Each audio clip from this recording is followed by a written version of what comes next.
서로 인사하실까요? 할렐루야. 감사합니다. 반갑습니다. 하나님의 은혜와 평안이 여러분의 가정과 영혼에 풍성하기를 주의 이름으로 축복합니다. 구약 성경에 구원을 선포하는 놀라운 절기가 대표적인 절기가 세 개가 있습니다. 하나는 구원에 관한 것이고 하나는 먹을 것에 관한 것인데 첫 번째는 유월절입니다. 노예 생활하던 이스라엘 백성들이 430년 만에 엑소더스에서 애굽을 탈출해서 구원받은 것을 기념하는 유월절 절기가 대표적인 절기입니다. 구원에 관한 절기입니다. 두 번째 절기는 오늘 우리가 맥주 감사주일로 지키는데 밀과 보리가 추수가 끝나는 때에 드리는 맥주 감사절입니다. 동시에 시내산에서 두 돌판과 율법의 말씀을 받은 것을 기념합니다. 사람이 떡으로만 사는 것이 아니요 여호와의 입에서 나오는 모든 말씀으로 살 것이니라. 말씀을 받은 것에 대해서 또 밀과 보리의 추수를 마지막 하면서 지키는 맥주 감사절입니다. 대표적인 절기가 또 하나 있는데 장막절 혹은 초막절이라고 하는데 이스라엘 백성들이 40년간 광야길을 걸어가는 동안에 하늘에서 매일 만나 먹을 양식이 내려왔고 이스라엘 백성들이 가는 곳마다 또 바위를 쳐서 혹은 샘을 만나서 생수를 마셨습니다. 여기에 대해서 감사하는 절기가 초막절 혹은 장막절이라 그렇게 말합니다. 모두 다 우리 구원을 위한, 우리 영혼 구원을 위한 그런 계시적인 절기이면서 동시에 우리가 먹는 양식을 통해서 생명을 얻는 그런 은혜의 계시가 들어가 있습니다.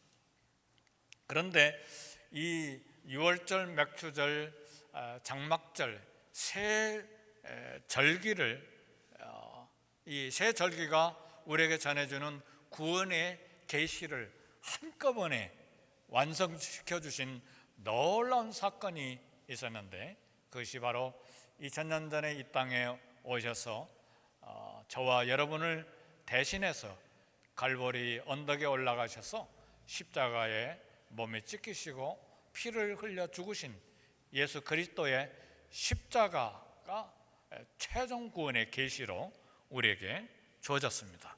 따라서 십자가의 죽음과 부활, 십자가에서 몸이 찢기시고 피를 흘려주신 십자가의 놀라운 은혜를 날마다 그리고 때마다 기억하도록 우리에게 성찬 제도를 허락해 주셨습니다. 그래서 성찬식은 우리 주님이 친히 만들어 주신 제도입니다. 그래서 모일 때마다 떡을 떼고 그리고 잔을 나누면서 우리 주님의 찢기신 몸과 우리를 위해서 흘리신 피를 기념하고 기억하고 구원에 대한 감격 속에서 살도록 그렇게 우리에게 제도를 만들어서 주셨습니다. 그래서 사실은 초대교회는 또 우리는 아니지만 캐톨릭에서는 모일 때마다 성찬식을 합니다. 우리 주님 구원의 이 계시, 구원의 역사, 구원의 은혜를 늘 기억하도록 주님 오실 때까지 해야 되는 제도입니다. 히브리서 10장 25절에 오늘 모이기를 피하는 습관같이 하지 말고 모이기에 힘쓰라. 우리 모일 때마다 힘써서 모여서 우리 주님의 은혜를 기억해야 되는데 우리 한국교회는 세계에서 모이기에 힘쓰는 교회로 소문나 있습니다. 주일날 모이고 그리고 새벽마다 모이고 수요일 혹은 금요일날 모이고 혹은 목장 모임 혹은 구역 모임으로 모이고, 또 전도회도 모이고, 전도를 위해서도 또 모입니다. 그러나 모인다고 다 칭찬받는 것은 아니라는 것을 오늘 생각하기를 원합니다. 분명히 주님의 이름으로 모였는데 칭찬받을 수 없는 모임이 있다. 오히려 칭찬이 아니라 해로운 모임이 고린도 교회의 모임이었다. 이렇게 오늘 사도 바울은 이야기를 합니다. 17절 본문의 말씀을 보니까 내가 명하는 이 일에 너희를 칭찬하지 아니하나니 너희의 모임이 유익이 되지 못하고 도리어 해로움이니라. 주일마다 모여서 분명히 고린도 교회도 성찬이 있고 애찬이 있었는데 얼마나 귀합니까? 어려운 때죠. 지금보다 훨씬 더 경제적으로, 정치적으로, 군사적으로 국제 정세가 복잡한 그런 때에 매 주마다 모인다는 것이 결코 쉬운 일이 아닌데 모였는데 왜 고린도 교회 모임을 해로운 모임이라고 책망을 했는가? 감사와 위로와 영광을 돌리는 찬양보다 오히려 다툼의 자리로 떨어졌기 때문에 그렇습니다. 고린도 교회는 교인 구성원이 좀 많이 복잡했습니다. 부자와 가난한 사람이 섞여 있고, 그리고 노예들이 교인들로 들어와 있었고, 노예 주인들이 교인으로 들어와 있었고, 이방인과 유대인이 함께 섞여져 있는 그야말로 다양한 인종, 다양한 신분이 함께 들어와서 고린도 교회를 형성하고 있었는데, 고린도 교인들은 주일 저녁마다 애찬을 경험한 성찬식을 가졌습니다. 애찬이라는 말은 우리 교회 주일 점심 먹는 것처럼 저녁 식사를 함께 하면서 성찬식을 가졌습니다. 그런데 우리 교회처럼 교회 식당이 있어서 애찬을 나누는 것이 아니라 적어도 AD 313년까지는 교회 건물이 없었습니다. 어떤 큰 집에 모여서 이렇게 애찬을 나누고 성찬식을 갖고 예배를 드렸는데, 그 교회 모일 때에 부자들은 여유가 있어서 음식을 풍성하게 여유 있게 교회로 가져올 수가 있었습니다. 반대로 가난한 성도들은 노동하다가 그리고 가난하게 살다가 교회에 왔기 때문에 음식을 자기 것도 가져오기가 어려운 형편이었어요. 더구나 노예 신분에 있는 사람들은 겨우 주인에게 얻어먹는 형편인데 교회에 음식을 가져온다는 것은 생각할 수가 없는 형편이었습니다. 그런데 문제는 부유한 사람들이 음식을 가져왔지만 자기들끼리 먹어버린 거예요. 오늘 본문의 말씀 보니까 자기들끼리 먹고 배부르고 어떤 사람은 취했다고 그랬어요. 그리고 가난한 성도들은 배고프고 상처를 받은 거예요. 취했다니 무슨 말인가? 애찬을 겸한 성찬을 가졌는데, 이건 오늘날 우리 성찬식 가진 것처럼 조그만 잔에 포도주, 그것도 좀 세다고 가게에서 좀 주스를 사다가 붓고 그런 애찬 성찬이 아니라 그야말로 식사였어요. 빵, 그리고 포도주도 큰 잔에 한 잔만 마셨겠어요? 여러 잔 마실 수 있는 거죠. 그러다 보니까 주인들은, 부자들은 배가 부르고 또 만족하고 또 여러 잔을 마셨으니까 술에 취하고, 그런데 노예들, 교인들과 가난한 성도들은 자기들이 가져온 것이 없으니까 먹을 수도 없고, 그렇다고 부자인 사람들이 배려해 준 것도 아니고, 그러니까 예배 드릴 때 속이 상하고 그리고 상처가 되는 거예요. 그래서 바울은 이 부분을, 고린도 교회 이 부분을 이야기한 것입니다. 바울이 고린도 교회를 개척한 지 1년 6개월이 됐고, 또 다른 데 이제 교회를 개척하기 위해서 떠난 지 5년 정도가 됐는데 벌써 교회의 형제애가 무너지고 깨지기 시작한 것입니다. 교회가 하나됨이 깨지게 된 이유가 무엇입니까? 형제에 대한 무관심의 부분이에요. 형제를 배려하지 못한 부분입니다. 이것이 고린도 교회의 심각한 문제 중에 또 하나의 문제로, 파당이 있어서 파가 생기고 이 연약한 성도들을 돌보지 못하는 무관심 때문에 상처가 생기고, 이제 나중에 가서 또 드러나는 이야기지만 은사 문제 때문에, 교리 문제 때문에 또 힘들어하고, 우상을 많이 섬기는 그런 도시였기 때문에 이 도덕적인 윤리적인 문제가 또 심각하게 교회 안에 들어와 있고, 이런 여러 가지 문제가 있기 때문에 사도 바울은 편지를 쓰지 아니할 수가 없었고 고린도 교회를 방문해야만 되는 그런 절박한 상황 속에 있었던 것입니다. 그렇게 보면 참, 어떻게 보면 고린도 교회는 이 세상에 교회가 겪을 수 있는 모든 문제를 한꺼번에 가지고 있는 교회였다, 이렇게 생각할 수 있는데, 오늘 바울이 이제 이야기하고자 하는 것은 애찬 혹은 성찬의 이 귀한 음식을 나눌 때에 형제들에 대한 무관심, 이 부분을 해결하기를 원하고 성찬의 의미를 다시 가르쳐 주기를 원하는 것입니다. 이후 형제 자매 교인들에 대한 무관심은 어떻게 보면 특별히 죄를 짓는 일이 아니기 때문에 문제가 아니라는 생각을 할 수도 있어요. 이 무관심은 상대방에게 피해를 주는 것이 아니라는 그런 생각을 할 수도 있는데, 뜻밖의 교회에 심각한 문제를 만들 수가 있습니다. 그래서 버나두스라고 하는 사람은 그런 이야기를 했어요. 우리 인간이 가진 최악의 죄악은 인간을 미워하는 것이 아니라 무관심하는 것이다. 사랑하는 성도 여러분, 우리 가족 안에도, 우리 형제 안에도 무관심하면 문제가, 결과가 심각하게 드러납니다. 아내가 남편에 대해서 무관심해버리고, 남편이 아내에 대해서 무관심해버리고, 부모와 자녀 간에 무관심하고, 우리 형제 간에 무관심해버리는 일이, 그저 마음이 상해서 일주일, 2주일 그런 건 괜찮죠. 그러나 한 달, 두 달, 1년, 2년 그렇게 지나가 버리면 부부 간의 문제가 심각하고 가족 간의 문제가 심각해지는 거예요. 교회도 역시 마찬가지.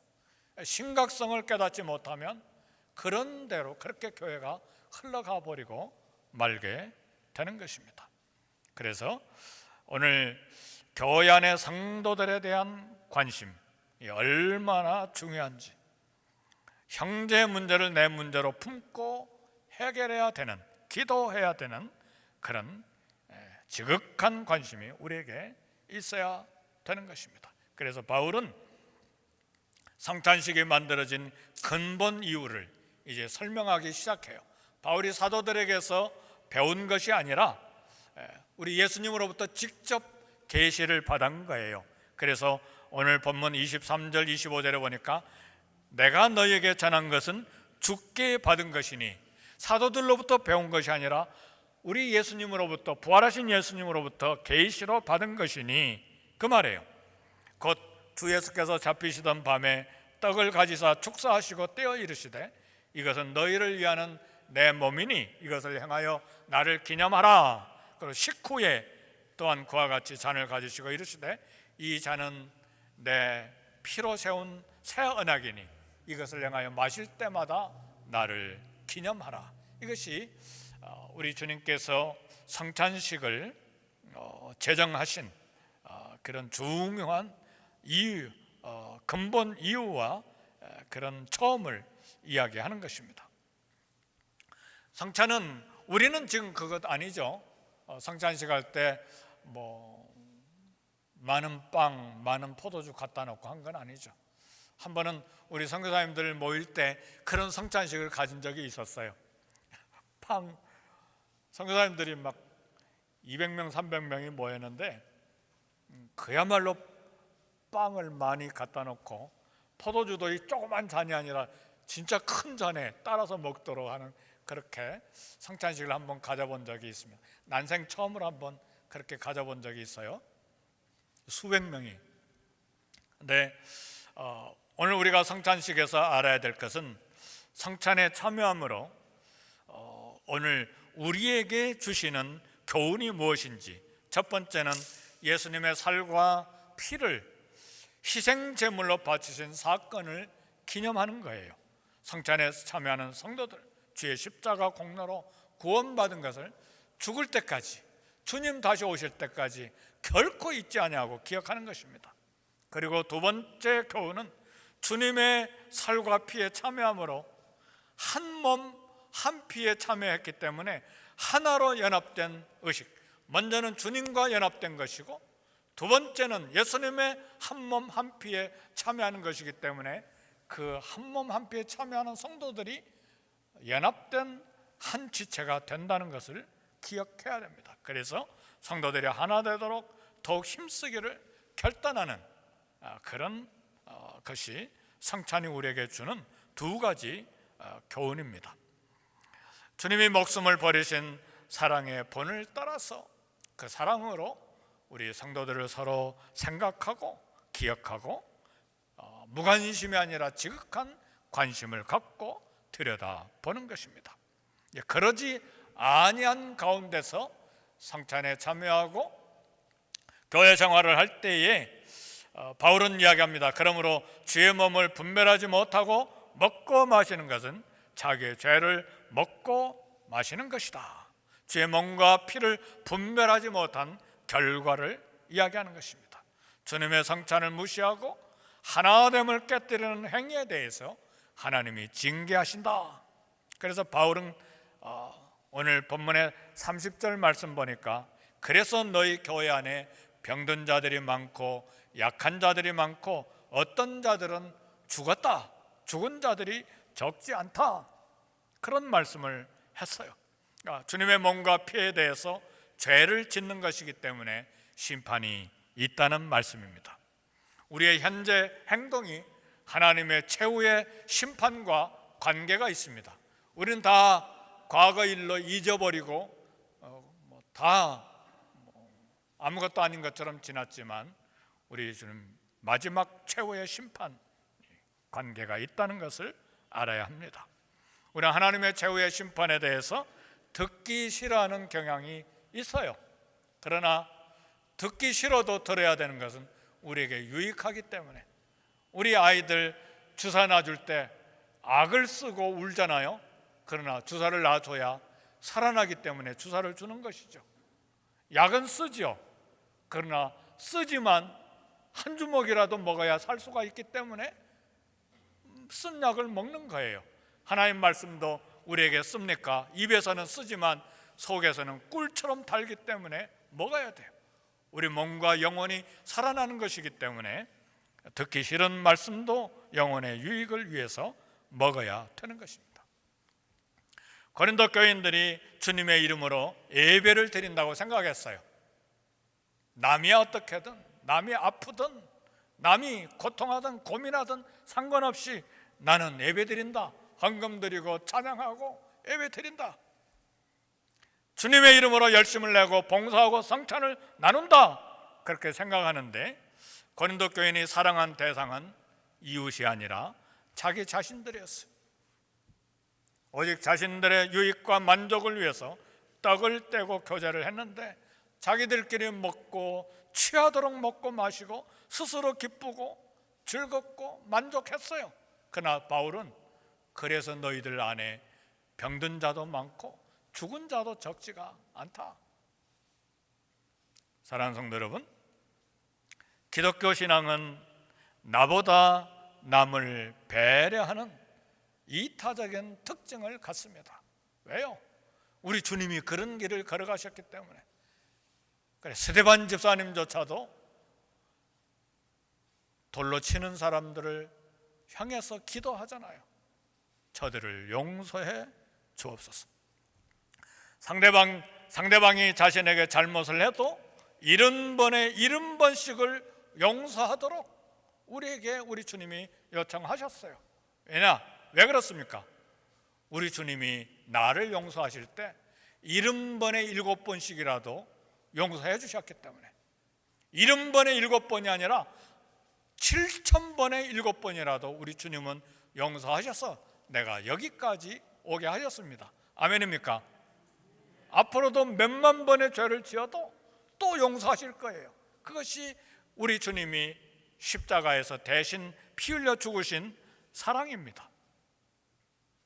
자격에 집중하는 이기심을 버리는 것이 기독교 신앙의 핵심입니다. 우리 본성은 그렇지가 못해요. 갈등하지요. 용서할까 말까, 만날까, 그냥 둬버릴까.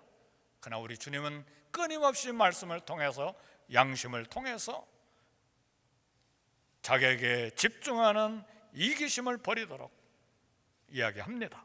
그래서 고린도전서 13장은 사랑은 자기의 유익을 구하지 아니하고,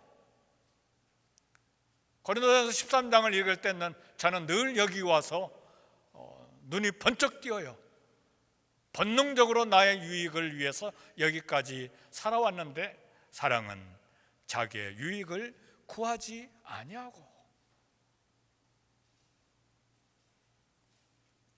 크리스찬입니까? 예수님의 제자로 생각하십니까? 진정한 기독교 신앙을 소유했습니까?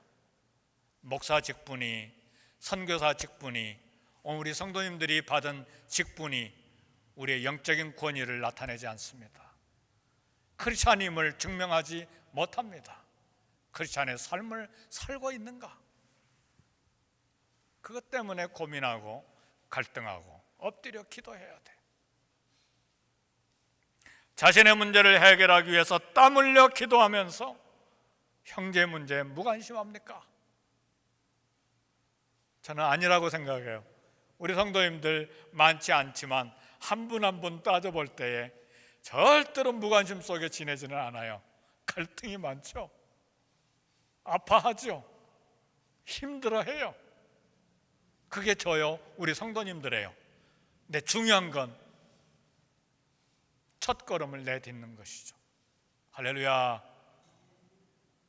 그게 승리의 걸음이에요. 걸음을 내딛지 못하는 게 우리의 허물이요 연약하며, 그래서 하나님 앞에 주여 불쌍히 여겨 주시옵소서, 죄인이로소이다, 늘 고백을 하는 것이죠. 그래서 우리는 두 가지 신분을 가지고 삽니다. 하나는 예수 그리스도의 피로 완벽하게 의인된 의인의 신분이 있어요. 과거와 현재와 미래의 모든 죄를 다 십자가의 거대한 은혜로 용서받은 의인의 삶이에요. 또 하나는 아직 육체 가운데 살기 때문에, 육체에 이렇게 갇혀 살기 때문에 죄를 짓고 사는 삶이에요. 그래서 우리는 한편으로는 담대하지만 또 한편으로는 지극히 겸손하게 살 수밖에 없는 것이죠. 누가 나를 자랑하겠어요? 누가 하나님 앞에 내 의를 드러내겠어요? 믿음조차도 은혜예요. 너희가 그 은혜를 인하여 믿음으로 말미암아 구원을 얻었나니 이것이 너희에게서 난 것이 아니요 하나님의 선물이라. 이는 행위에서 난 것이 아니니 누구든지 자랑치 못하게 하려 함이니라. 믿음 자랑해요? 아니요. 그것도 하나님이 주시는 은혜의 선물이에요. 그래서 사도 바울은 에베소 2장 8절 9절에서 이 교리를 선포할 때에 제일 먼저 선포한 말씀이 너희가 그 은혜를 인하여예요. 우리는 은혜로 하나님의 거룩한 가족이 된 것입니다. 그래서 이 땅을 사는 동안에 갈등이 있기 마련이에요. 그래서 바울도 갈등하죠. 원하는 바 선은 행치 아니하고 도리어 원치 아니하는 바 악을 행하는도다. 오라, 이 사망의 모에서 누가 나를 건져내려. 바울의 고백은 진실한 고백이고 우리의 갈등해야 되고 하나님 앞에 엎드려서 기도해야 될 제목들입니다. 기독교는 결코 자신의 만족과 자기만의 복을 얻기 위한 수단이 아닙니다. 하루 기도하고 1년 기도하고 10년 기도했는데 모든 기도가 나에게만 집중되는 크리스찬이 아직도 아닙니다.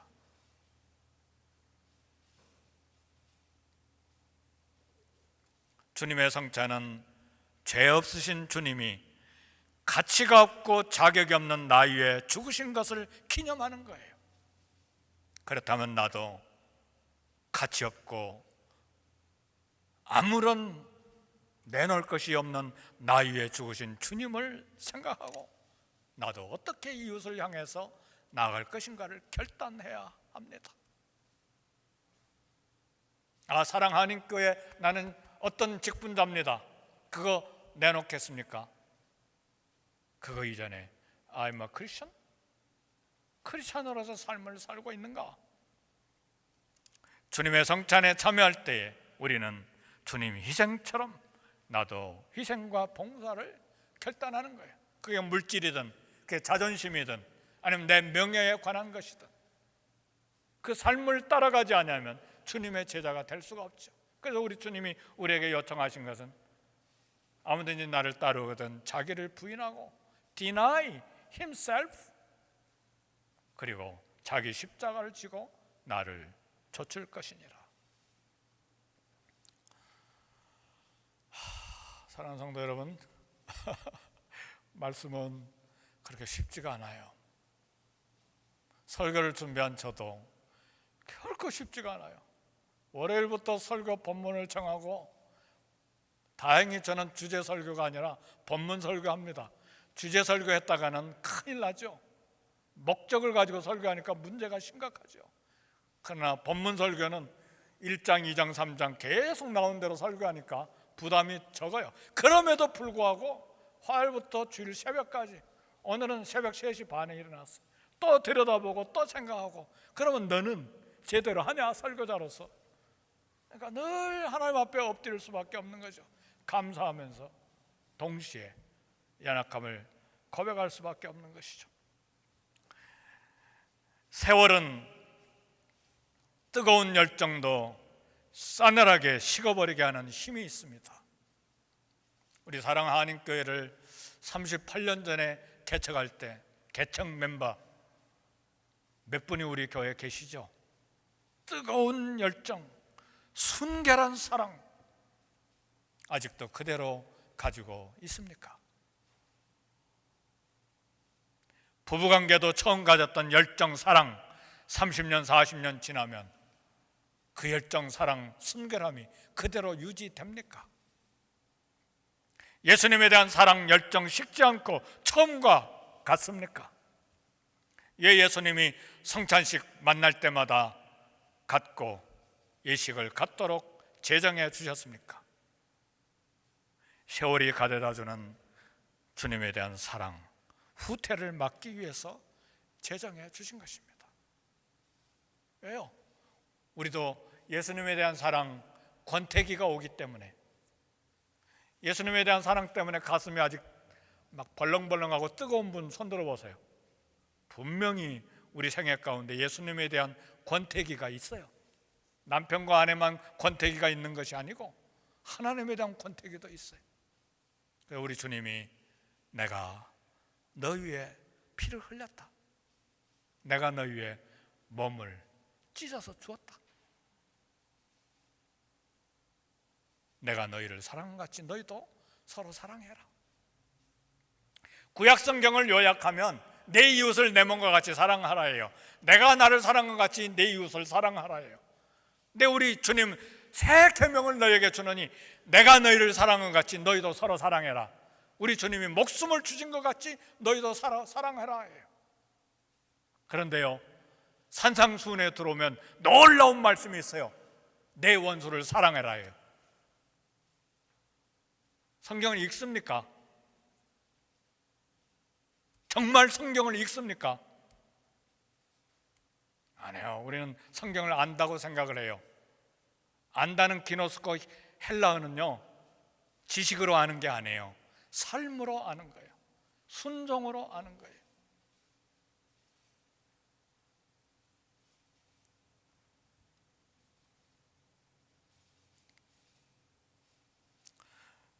어느 소년이 날마다 애완동물 가게 앞에 와서 강아지들을 구경했어요. 강아지가 얼마나 예쁩니까? 큰 개는 별로 예쁘지도 않은데 강아지가 그야말로 예쁜 거예요. 강아지 한 마리를 사기 위해서 열심으로 저금통에 용돈을 모았는데 드디어 소년이 저금통이 좀 묵직해져서 그 저금통을 들고 가게로 들어갔어요. 강아지 살 수 있는지 주인에게 물어봤어요. 주인이 저금통을 열고 다 세어보니까 강아지 한 마리에 9달러인데 돈 다 세어보니까 2달러 30센트밖에 안 됐어요. 그 주인이 한 마리에 9달러인데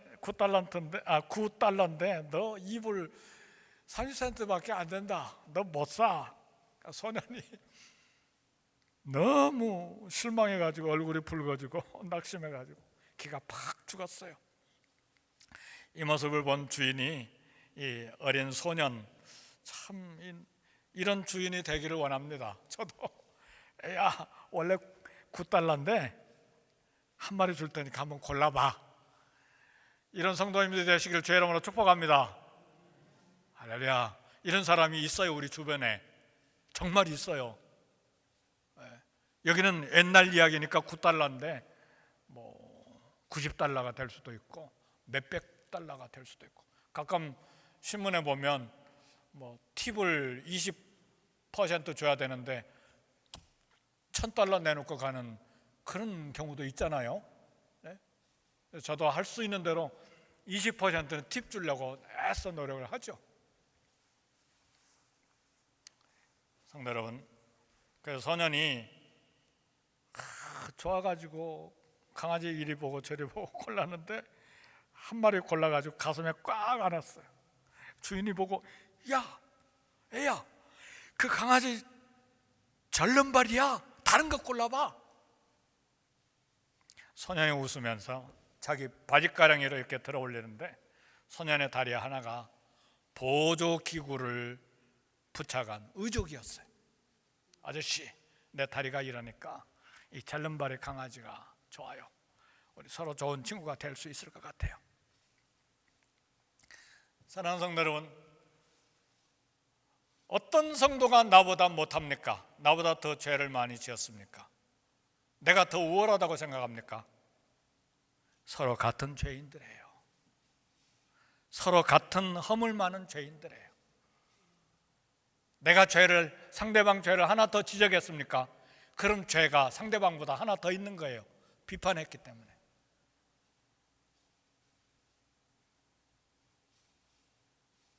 산상수훈 보세요. 형제를 나아가라고 하는 자 지옥불에 들어간다고 그랬어요. 우리는 전혀 죄로 생각하지 않죠. 그리고 열심으로 상대방 비판하죠. 그러니 성찬식, 주님의 몸과 살에 참여하는 게 주님의 몸과 피에 죄를 짓는 것이죠. 심각하지 않습니까? 그런 것 때문에 고린도 교회에 병든 자와 약한 자들이 많고 죽은 자도 적지 않다 그러잖아요. 신앙생활은